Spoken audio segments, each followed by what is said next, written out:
Z stood for Oklahoma, the T for Texas. Together they stood for the 36th Infantry Division. Before World War I was over, they stood for a lot more, for courage and fighting spirit.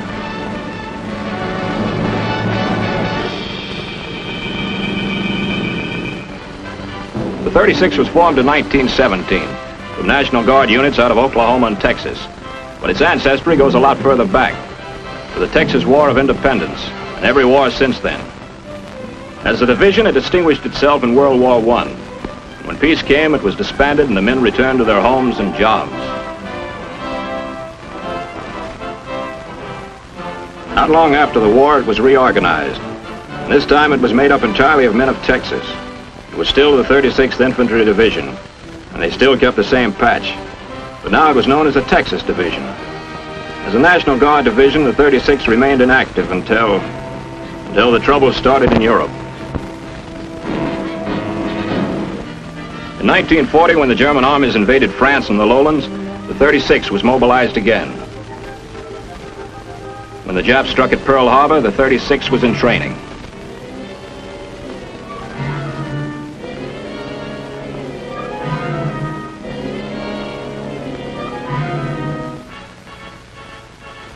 A year later, they were still in training. During this time, the strength of the division had been periodically paired to furnish trained cadres for new divisions being formed throughout the country. The replacements we got came from all parts of the country. In the spring of '43, the division sailed for overseas. Everyone thought we were finally headed for action. Instead, we wound up in Africa for more training. When we weren't training ourselves, they put us to work training other troops. By this time, a lot of the new guys in our outfit were beginning to believe the T on our patch stood for training.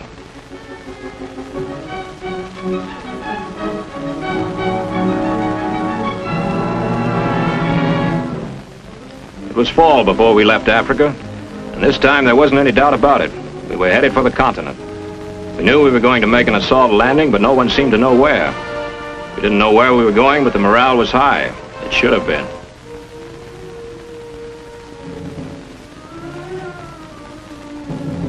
We figured we were the best trained outfit in the Army. A few days before we landed, they told us we were going to Italy for the first crack at the mainland. About the same time, we heard that Italy had surrendered. Looked like we weren't going to see any action after all. Not much, anyway. On the 9th of September in 1943, we landed at Salerno. We didn't have the usual naval bombardment to soften the enemy. The operation was supposed to be a surprise. We were the ones that were surprised. The first assault waves got ashore all right while it was still dark. Then the Germans began to let us have it. They were all set to blast us off the beach.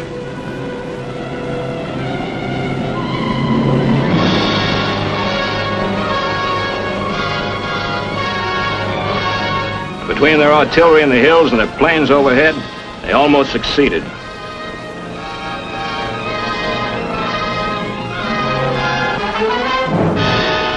While the engineers struggled to clear the beaches of mines and obstacles, we began to push inland. The Germans were waiting for us with machine guns and mortars. We finally got some artillery ashore, and that helped a lot.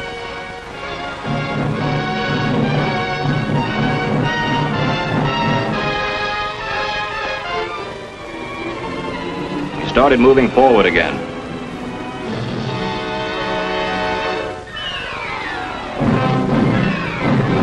Then the Germans attacked with their tanks.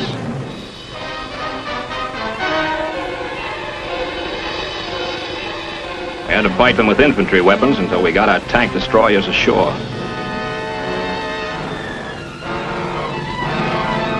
And with the help of the naval guns and artillery, we finally drove them off.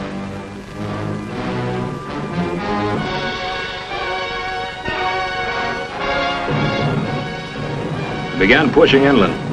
Now began the bloody fighting for the hills around the beaches. We took them one by one. Hill 140. Hill 386. The fight for Hill 424 was a tough one. We took it and lost it.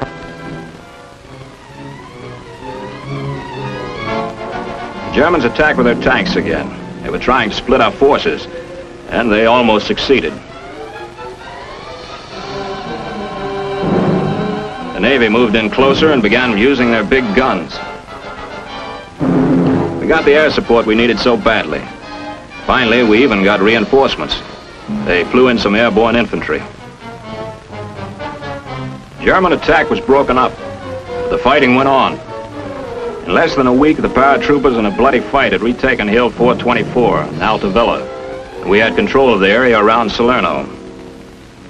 The Germans began to pull back, and the division went into reserve. It was winter before we went into the line again, this time near Mignano, to relieve the 3rd. It was raining and cold when we moved up.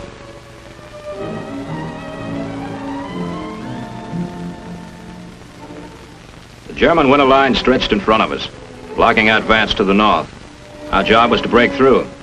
To do this, we had to drive them from their fortified defensive positions in the hills. There were 3 of them. With the help of the largest concentration of artillery since El Alamein, we took the first one, Mount Camino, Missouri.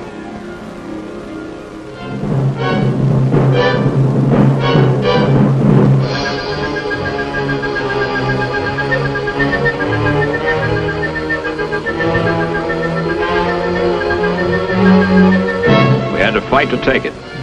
We had to fight harder to hold it. Mount Samucro, Hill 1205, was our second objective. It was higher and better fortified. We had a tough time taking it. Mount Longo was the last German position blocking our way to the north. An Italian brigade had tried to take it and had been cut to pieces. We were more careful. We moved up the back slopes of Mount Longo under the cover of darkness and attacked at dawn. We surprised them and took the hill without a fight.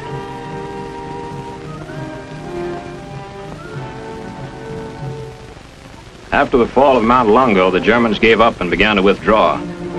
And San Pietro, the little town dominating the main highway to the north, was ours. Or what was left of it.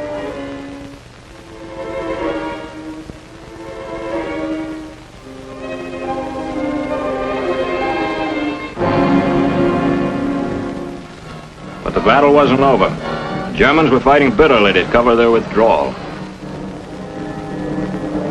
Christmas 1944 found the 36th with some of its battalions reduced to less than company strength, still pushing after the enemy.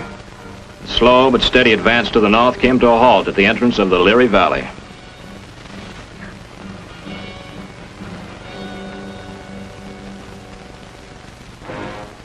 The Germans had prepared a new line of defense along the Rapido River, and they were waiting for us. They didn't have long to wait.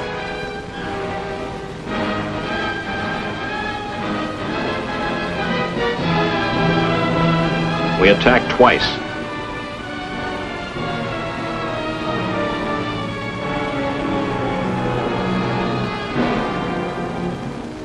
And twice we were driven back.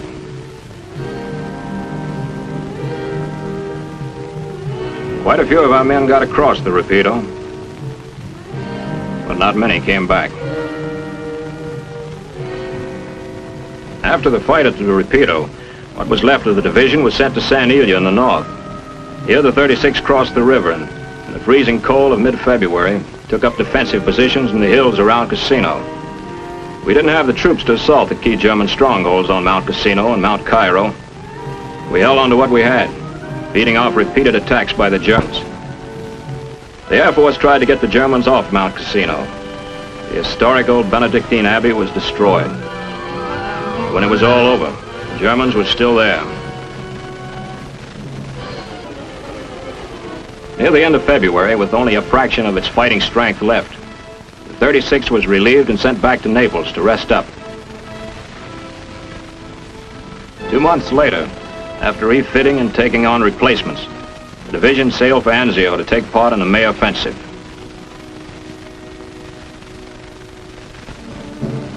The 36th was in reserve when the big push started to break out from the beachhead.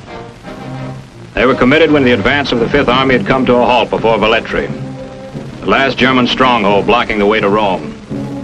The 36th was brought up in order to take it. We did. In one of the most brilliantly conceived and executed maneuvers of the entire Italian campaign.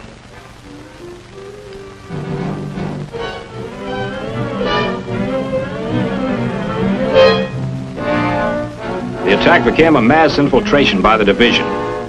Under the cover of darkness, we moved through the enemy lines and occupied a high ridge overlooking the town. The engineers put a road in, we brought our guns up. The Germans didn't discover us until the following morning. Then it was too late. They attacked.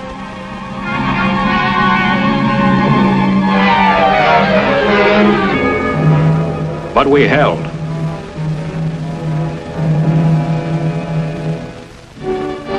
And the following day, our troops entered Velletri.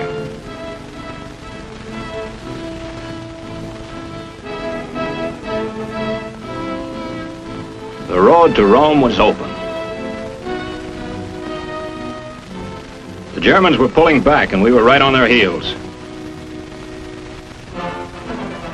The Romans had already started celebrating their liberation when we entered the city.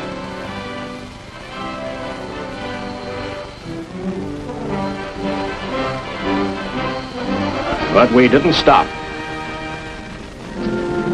We kept right after the retreating Germans, fighting their rear guards. By the end of June, we had reached Piombino. It was the end of the line for us. The 36th was relieved again. We returned to Salerno to prepare for another assignment. In mid-August, after a month and a half of training and refitting, the 36th sailed for France as part of the 7th Army. Our assignment sounded good. We were going to the Riviera. The only trouble was the Germans were still there. We only hoped they were so busy with the invasion in Normandy, there wouldn't be many of them in the south. We went ashore just below San Rafael. And this time there was heavy naval and air bombardment.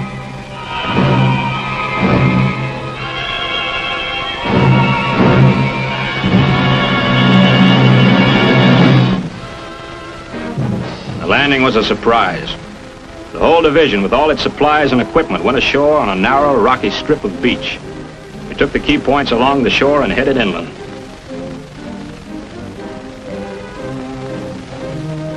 This wasn't anything like Salerno. We were moving fast. Some days we covered as much as 100 miles. That was a good reason for speed. We were racing to cut off the German 19th Army, which had left the Marseille area and was trying to get back to Germany.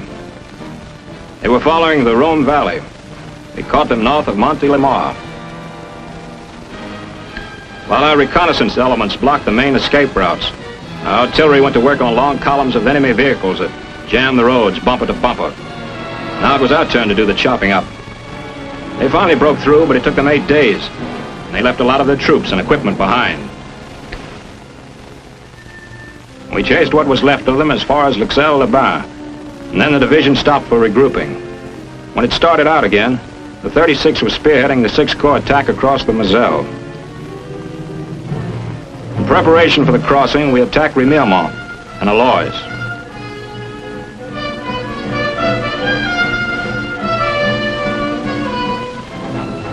The fighting was still going on when we made a crossing at Saint-Naboid, a point in between. The Moselle bridgehead was established, and the 36th pushed into the Vosges Mountains after the retreating Germans.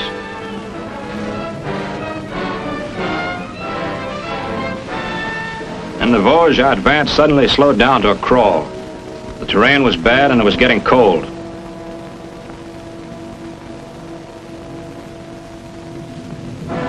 The Germans were putting up a stiff fight.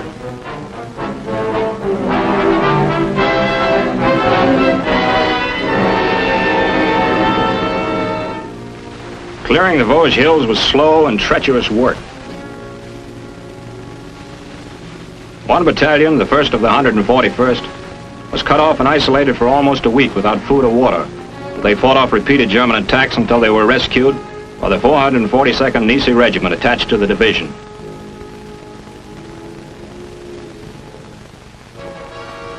By the end of November, advance elements of the 36th had reached the Sainte Marie Pass, the highest and narrowest pass of the Vosges Mountains. It was heavily fortified and the Germans considered it impregnable. The 36th was ordered to take it. We attacked with a combined assault and flanking movement we'd used so effectively in Italy. It worked. They told us it was the first time in modern history that pass had ever been taken. Winter set in, we took the city of Salerno and went on the defensive, guarding a front line over 50 miles long. Early December saw a bit of fighting all along the line, and the Germans counterattacked.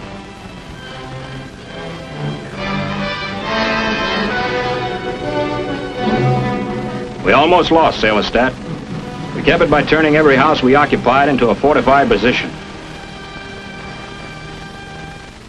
By Christmas time, the German attack had let up.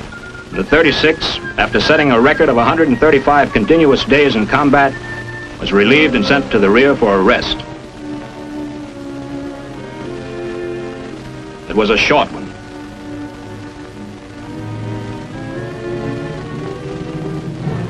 On New Year's Eve 1945, the Germans launched a full-scale attack, which threatened to cut off and encircle the entire 6th Corps. The 36th was immediately recalled and committed. The cold was so intense, the regiments on line duty had to be rotated almost daily.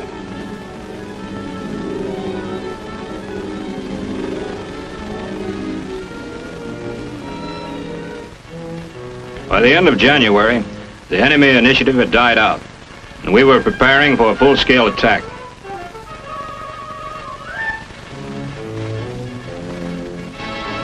Early in March, the 36th broke through the enemy's defense line along the Motor River.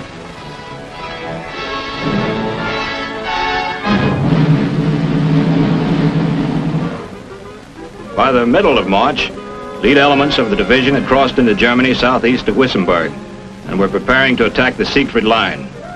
While the lead elements tried to breach the line in the flatlands, the others took to the heavily wooded hills and attacked the heights, which were important features in the enemy's defense plan. It was a slow, costly fight, struggling up the steep wooded slopes, always under the German guns, locating them and then reducing them one by one.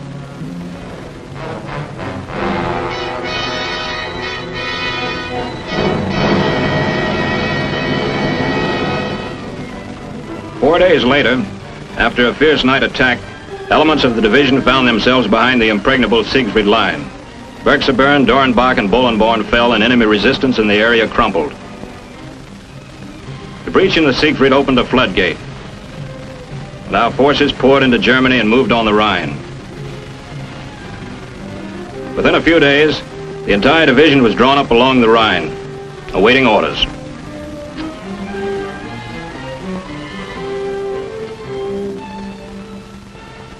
For the 36th, it looked like the fight was over.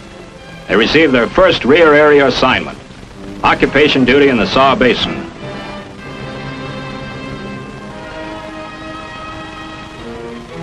Late in April, the division crossed the Danube and re-entered the 7th Army line at Landsberg, mopping up behind the fast-moving 12th Armored.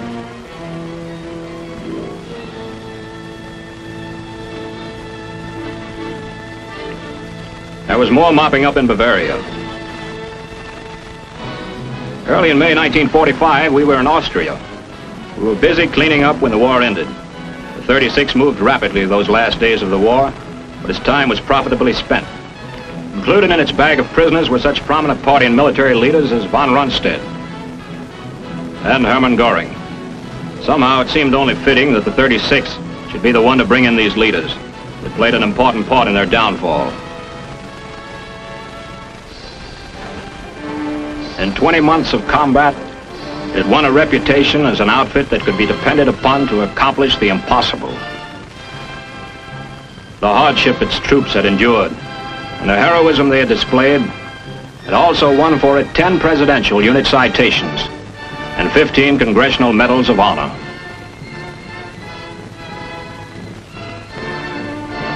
The cost had been high, some 27,000 casualties. But the 36th Infantry Division had earned the right to take its place among the great fighting outfits of all time.